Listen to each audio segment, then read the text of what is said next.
Yo, what is going on today, YouTube? Hope you guys are doing fantastic. Today's video, we're bringing you guys the best gods to be playing in ranked if you want to take home victories, or in casuals if you just want to play the best gods available. I'm not going to judge. I would do it sometimes too, but this is just going to be the 3 best gods for every role with builds attached to them. Let's jump right in, starting with solo lane. In solo lane, we only have 1 warrior available.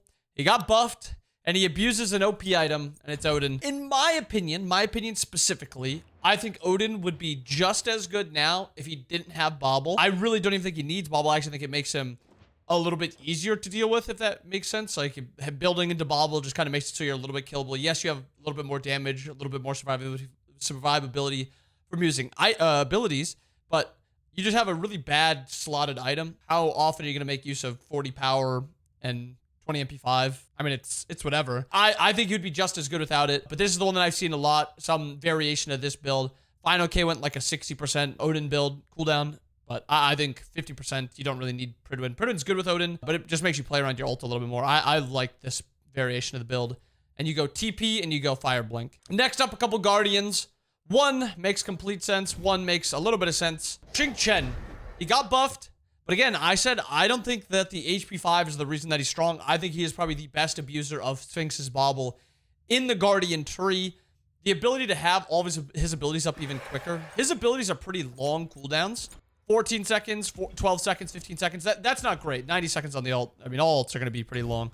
But just having him up every 50% of the time instead of every 40% of the time, it just makes him a little bit more strong, I think. He doesn't really need that much damage in his build. Gemma Focus and Glad Shield just provides him a lot. And then I think he's a really good Breastplate god. You could also go Gemma Focus into Breastplate, into Cloak, into Pridwin here if you like Pridwin a little bit more. I like that build a little bit more, but this is just easier to use. And then again, Blink and TP. And then for the strongest god in this whole lane right now, not a surprise at all, Cthulhu. This god is absolutely just insanely strong. The buff to his 2 makes it so he's a strong laner now, and he's really strong late game. Some variation of a build like this was Glad Shield. The number 3 jungler, Erlang Shen. Build variation of something like Mannequins, Adas, Berserkers, and Venomexy, and Kinsize. And then last item is either Shoguns if they have enough magical, or Magi's if they have enough CC. You can also go like a Midgard or something else. So it's just these 5 items mostly. And if you're not a big Adas believer, you can go Xe second into Berserkers, into Kins, and then go 2 extra items, whichever you want. But it's this build like this is going to be very, very strong still. It's just, there's a little bit of exceptions with what the game is happening, what you're playing against, and what do you want to build against, stuff like that. My number 2 jungler, no surprise, Dodgy. I will complain about this god forever, because I hate this god. Very simple build. Boombas, Jotuns, Hydras, very good 2-item spike. Transcendence is actually really good in this 3rd slot and 2nd slot, because you get the stacks very, very quickly, and you just get a massive, massive power spike. And then Heartseeker, Bloodforge to round out the build. 30% pen, no serrated, feels maybe a tiny bit weird, but your 1v1 damage is still insane. Your survivability is crazy with Jotuns and Bloodforge, and then you're also your sustain on Boombas, and you have everything you need with this build. Lastly, the number 1 jungler is the Trickster god. Oh my god! Okay, it's happening! I think this god is just incredible with Bobble. It's almost 100% uptime with invisibility. Makes it very, very hard to deal with. But Boombas, Jotuns, Hydras, Sphinx's Bobble, Heartseeker, Bloodforge, crazy, crazy damage. It's not like the greatest curve. Like, you're not always strong. You're really strong, really strong, really strong. And then you're like, meh, because you're getting like this cooldown item that doesn't give a ton of stats. But once you round out the build fully, you're going to do a lot of damage. You're going to be very, very hard to deal with. Number 3 mid laner. No surprise, really. After her buffs, she just feels really good. And I've liked this double stack variation build. It just gives you a ton of damage and a good amount of survivability in your first 3 items. And then you round it out with either a coin or Obshard here, and then Mirrodin. Your damage is very, very high. You have a lot of survivability through your base kit of ESET. And then you're also maybe a little low on the cooldown, but 20%, take your blue augment. You'll be at enough cooldown to be relevant. And with how low her cooldowns are at, 10 seconds, 10 seconds, 14 seconds, you really don't need 40%. And then this gives you this one-shot potential with how much damage this build has. Number 2, Thoth. I don't think anything could lower this god from number 2. And the only reason he's not number 1 is because there's someone getting abused in mid lane. But Thoth, Gemma Focus, Book, Spear of Deso, Mirrodin, Rod, and Obshard. Reaver is something you can fit in here somewhere. If you're more of a poke and not one-shot Thoth, you can go Reaver here and then into Obshard. But either way, Thoth, very good. It's going to stay very good. Still building into Book. And then if you need Divine, obviously, build into Divine. I just have it as Deso, just because I like Deso a lot of the time. And then lastly, number 1, no surprise, AMC. Not the beast! Farms very well. Very good early game. Very good mid game. Late game, he's phenomenal. He's got good poke. Objective damage is really good also. Very few weaknesses. Even in, like, somewhat tough matchups where you're playing into, like, dodgy, your beads get upgraded so early that, yes, maybe you die once or twice in landing phase, mid game, and late game because of no beads, but it's a lot harder to punish gods that rely on beads, and AMC is one of those. The same reason Thoth is so good. He relies on beads, yes. Same with ESET, relies on beads, yes. But beads are just going to be up even more often, so there's somewhat unsafe gods are still just very safe. Next up for the supports, number 3.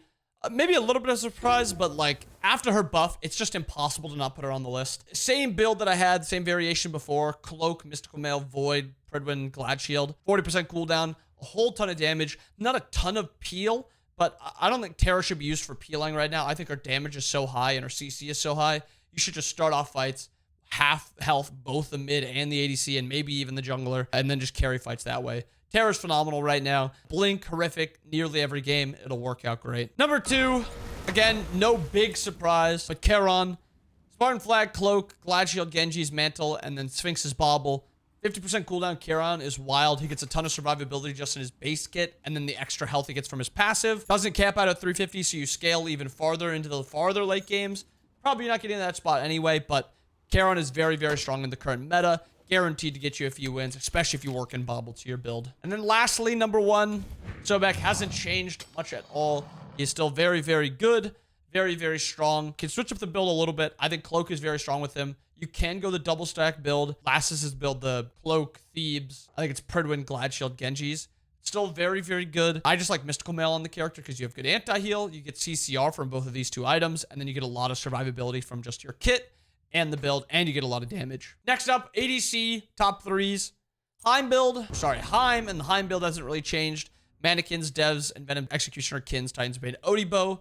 Again, Titan's Bane if you're going for multiple yellow numbers. Usually the 3, if you're only at 2, you can go in for Dom if you want that extra attack speed. But this build is phenomenal on Heimdall. Number 2, low-key, I think Nut is crazy. I've played against Clay a couple times, the number 1 Nut, and very high damage, a lot of 1v1 potential. Yes, she is pretty gankable from level 1 to 12-ish, but she has really like solid outplay potential. It's not great outplay potential, but it's solid. She does just a whole ton of damage. It's very hard to fight into her. Late game, I think she's mid at best, but early game, mid game, 1v1 potential is through the roof. It's very hard to 1v1 to this character unless you're playing like on her. And then no surprise, number 1 still, Hachiman. Build whatever you want on the character. You can go crit builds, you can go whatever. I still think the crit build might be a little bit better on Hachi. So instead of something like Kins, Dom, Odibo. So that's 2 yellow numbers with Dom, which is not the best, but you like that extra attack speed from Dom. You can go Demon Blade, Deathbringer, and then Dom here. And this build is also very, very good. Just depends on if you want that crit or if you want the pen.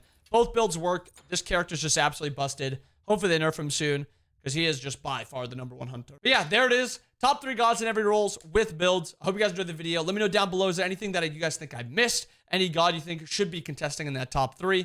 Or if there's any god that you think, yeah, that god deserves to be number 1. Let me know down below. Hope you guys enjoyed the video. Hope you guys have a wonderful rest of your day. I'll see you guys again next time. Peace.